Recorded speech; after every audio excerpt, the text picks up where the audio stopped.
Hi friends, host Eric here, host Talking with Famous People, and I want to reply to this comment. It's a subject I've certainly covered before, but it's a subject I'm very interested in. I like the questions a lot, and I wanted to address it in a video. Eric, I have a question. People with FI polar, how do they feel emotions in general? You say you are unaware of your feelings. Do ENTPs even feel sad? Have you ever cried, shed a tear or two over some incident?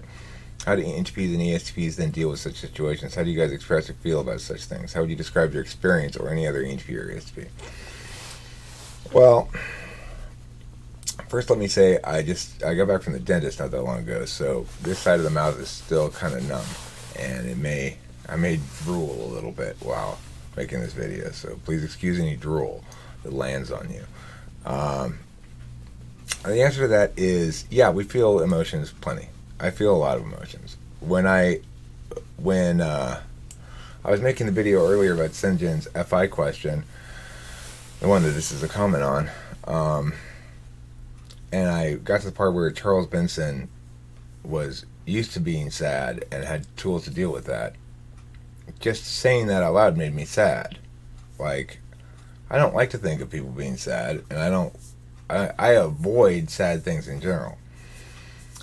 Yes, I absolutely feel sad. In fact, if I attend to the wrong thing and allow it to sink into me as to what the meaning of it, and it's dark or depressing or something, it can often haunt me for days or even longer. I'm not haunted by it anymore, but I still have a memory of something that haunted me a lot after I first saw it. I went to see the movie Platoon when I was a teenager. There's a scene where the Americans, like soldiers, hit this one teenage Vietnamese kid in the face with the butt of a gun, and it really disturbed me and made me feel a lot. And I carried that with me for years, actually. I can think of another scene in a movie that really disturbed me, and I carried that with me for years. More recently, in a TV show Kimberly and I were watching, there was two of the characters. There's a woman, and the man was somebody who committed domestic violence. So that stuck with me for a long time. I woke up the next morning angry, wanting to go kill that guy or like beat him up or something, you know. And even though it was just a character in a TV show, the thing is, have I ever cried, shed a tear or two over some incident? I mean, absolutely. I probably cry more often than a lot of FI DOMs. I cry all the time. Everything makes me cry. Sometimes things will make me cry that make no sense at all. I'll see a funny commercial on TV and I'll laugh at it, and then the commercial will be over and I'll cry because I was thinking to myself, I like funny commercials. And I'll just cry.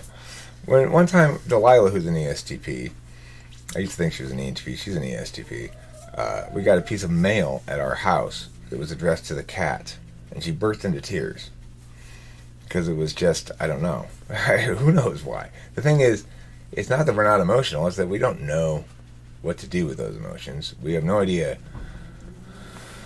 what meaning to glean from them. I don't know what to glean from that. Like when my dog died, I was tore up for a solid week. I was grieving. I cried out a lot, and the only thing I knew, but my FI tends to convert to SI.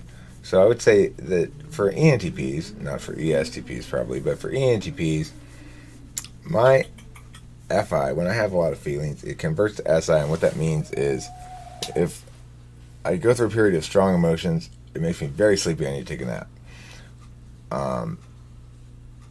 Just any kind of strong emotion just wipes me. Yeah, I can be on a lot of Adderall even, and if Kimberly and I have a very emotional fight or something, it doesn't matter. The emotion just overwhelms the amphetamines, and I'm just out. So that's my experience with FI. Now, I will also say that there's what I call the great hollowness that I don't really feel so much anymore, but I certainly did for most of my life. When an ESTP or an ENTP goes to bed at night and playtime's over and it's time to be with yourself in the darkness and just come to terms with your being and the fact that there's nothing to distract you now, there's nothing interesting in front of your face, it's just you and your thoughts in bed. That's when the great hollowness makes itself evident to you. And you get this sense that you're less whole than other people in some regard, that you will never be whole. The contentment is permanently denied to you, because contentment is born of knowing what you want and attaining it. If you never know what you want, you can't really be content, because you can't attain what you don't know you want. The thing is, what's led to increasing contentment for me and a sort of evolution away from that state of being is being with my dual. Because while I'll never be able to come to terms with my particular self via my feelings, I can via my introverted sensing. It's by taking good care of myself, being aware of my body, getting good enough sleep, getting enough food, getting enough liquids, and just generally having a steady routine that grounds me and makes me feel more whole, more stable, whatever. I can't exactly explain what it is I'm missing, because nobody can really explain what it is they're missing in their polar. Everybody's missing something. And all those things that people might miss are presumably of equal importance. But some of them are more visible than others. So, FE polar, they're going to be thought of as awkward by people. TI polar, they might be thought of as dumb. It would be incorrect to think of them as such. Just because they can't do conditional logic doesn't mean they're dumb, but they might be thought of that way. You know, SI polar, probably nobody's going to notice it. NI polar, probably nobody's going to notice it. TE polar, they're going to be thought of as like helpless or incompetent. NE polar, they're going to be thought of as uncreative. But FI polar, I mean, I'm sometimes accused of being an asshole or about being inconsiderate about other people's feelings, because one of the qualities of FI is that it's a deliberation calculus, such that if, let's say you're considering saying something that's kind of harsh, and FI calculus will put yourself in the other person's shoes and say, how would I feel if somebody said that to me? And if I would feel bad, then I'm not going to say it to them, because I understand how important feelings are. A TI calculus says, if third parties were to view our language independent of this circumstance, independent of the people at all, just look at the written words, for example, who would be correct on a logical calculus? And it ignores things like subjective concerns, like if their feelings got hurt. So, as a default nature, I go through life making these sort of disinterested calculi, and that means I'm going to be somewhat insensitive to subjective concerns. In fact, when I was younger, I would be very antagonistic to subjective concerns and say, that's not relevant, and you're wicked for trying to include irrelevance into this equation. Of course, it's only irrelevant on a representational TI conditional level. It's not irrelevant to people's lives, and everybody has a variety of ways in which they legitimize things, none of which is inherently superior to any other. So, were you kind of a dick as a kid? I mean, I think I was much more of a dick in my late 30s, early 40s than any other time in my life. It's actually the biggest dick I ever was after I quit drinking, but before I met Kimberly. During that phase, I was suddenly released from my cage of alcohol, which had forced me to be extremely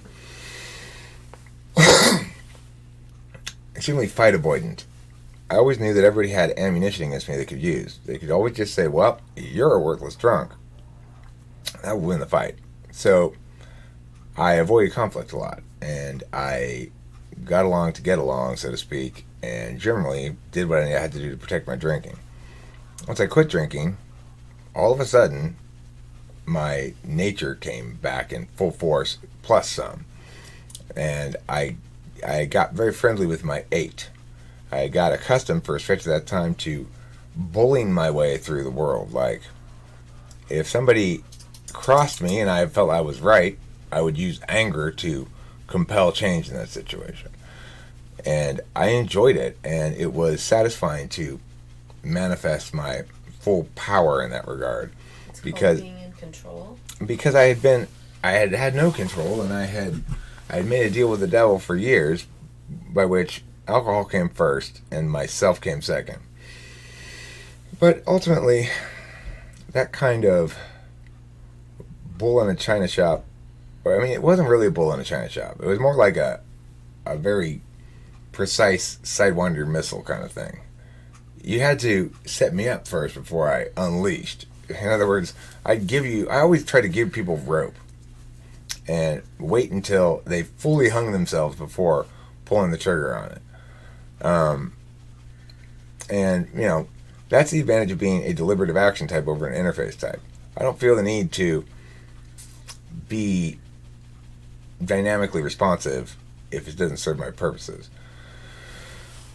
So anyway, yeah, I evolved out of that period of time because it became an indulgence of sorts.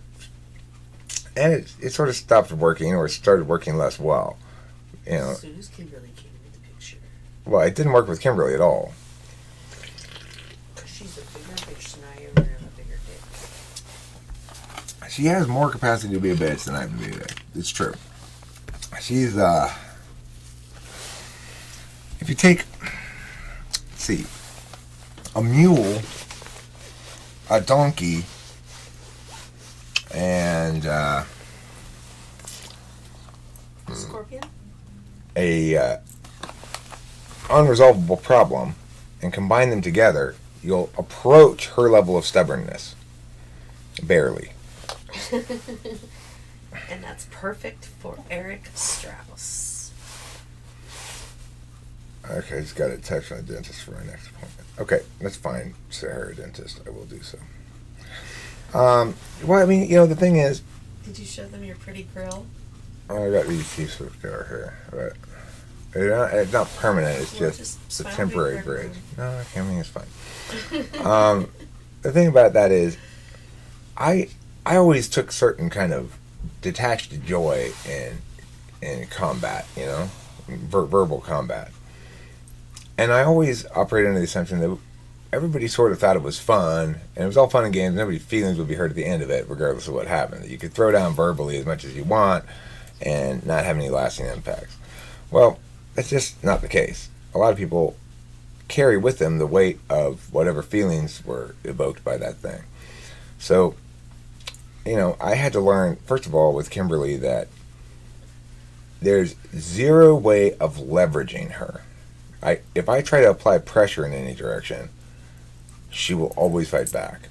That she insists on being dealt with as an autonomous agent, making a fully consenting choice freely without any extrinsic motivation. So psychology has already established that extrinsic motivation always undermines intrinsic motivation. That if you bribe or reward or threaten someone to do something, then they're less desirous of doing it on their own, for their own reasons. So I had to learn to stop trying to pressure or leverage her or use anything to accomplish to be goal oriented at all with her, basically, because it's TE polar. She's always going to be offended by that to some extent if I'm applying it to her. Maybe in the abstract it might seem like an interesting area of attention, TE for her, but it's not going to seem like a justification for anything. So, and I think she had to learn that she couldn't leverage me either, because she was used to being in full control in relationships.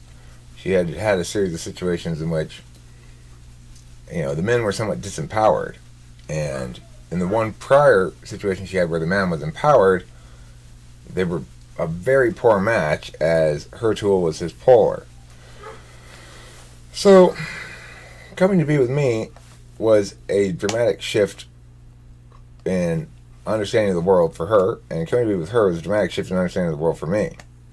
We both had to deal with our backside FI in frontside ways. In other words, Kimberly can be very much consumed by her backside FI, but will, by instinct, always attribute it to some external cause, because after all, she's not a willful FI user. It's demonstrative. And I, being FI polar, am basically unable to tell when somebody is speaking out of emotions and I shouldn't take them seriously, or expressing genuine meaning that I ought to attend to. If Kimberly says something mean, I'm going to assume it's because she believes that mean thing she says, and that is the truth. I'm not going to think, well, maybe she's just saying it because she's really mad at you right now, Eric. Because I don't ever say anything that... I mean, I do say occasionally. If I have to be absolutely fucking enraged, though. For me to say words that I regret. Forget about tone. Now, my tone immediately goes into... And... Like, you know, it's very attacky. But my words, I almost never say words I regret. Even no matter how angry I am. My arguments are sound and logical in general. Occasionally, Kimberly is one of the few people in the world who has the capacity to make me so angry that I will say some things I regret. Yeah, so, I mean, that's one of the advantages, though, of being FI polar is my emotions don't make me susceptible to being quoted on saying something I regret saying. You know, I'm always aware of what the possible counter arguments for anything I'm going to say are, what the possible critiques are. So I generally won't say anything that I can be correctly and successfully critiqued about. Like, I can't be accused of wrongdoing for saying whatever it is I said.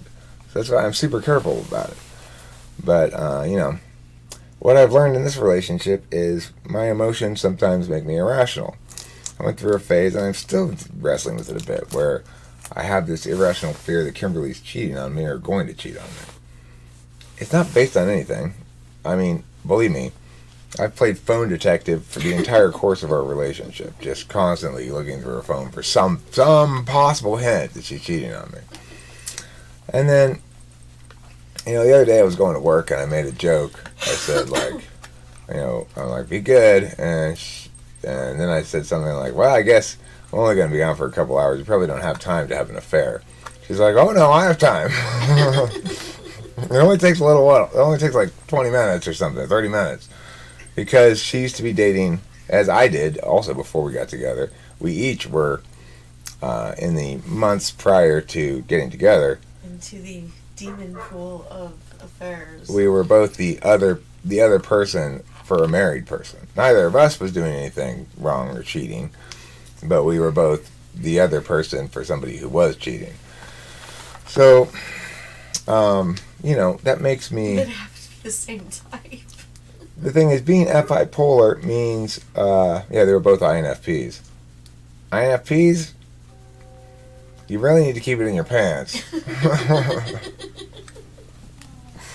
But anyway, I guess part of being FI polar is being unable to recognize the fact that Kimberly won't cheat on me because she loves me or she likes me a lot or she's emotionally attached. To me, that means absolutely nothing. That is not a reason to believe somebody won't cheat on you. Whereas I think what I tend to think of a reason to believe somebody won't cheat on me is not actually a reason at all. It's like, I think, well, there are these practical harms that she would incur. If I can make those substantial enough, I can basically guarantee on a practical level that she won't want to risk that much life utility for a little bit of sexual pleasure or something.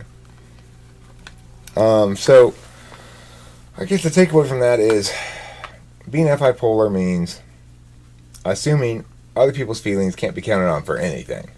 So never will I assume loyalty because somebody loves me. I always will think I have to be more useful to them than they are to me. And then I'll feel comfortable. Even though that's not a good reason to feel comfortable. It's just completely irrational.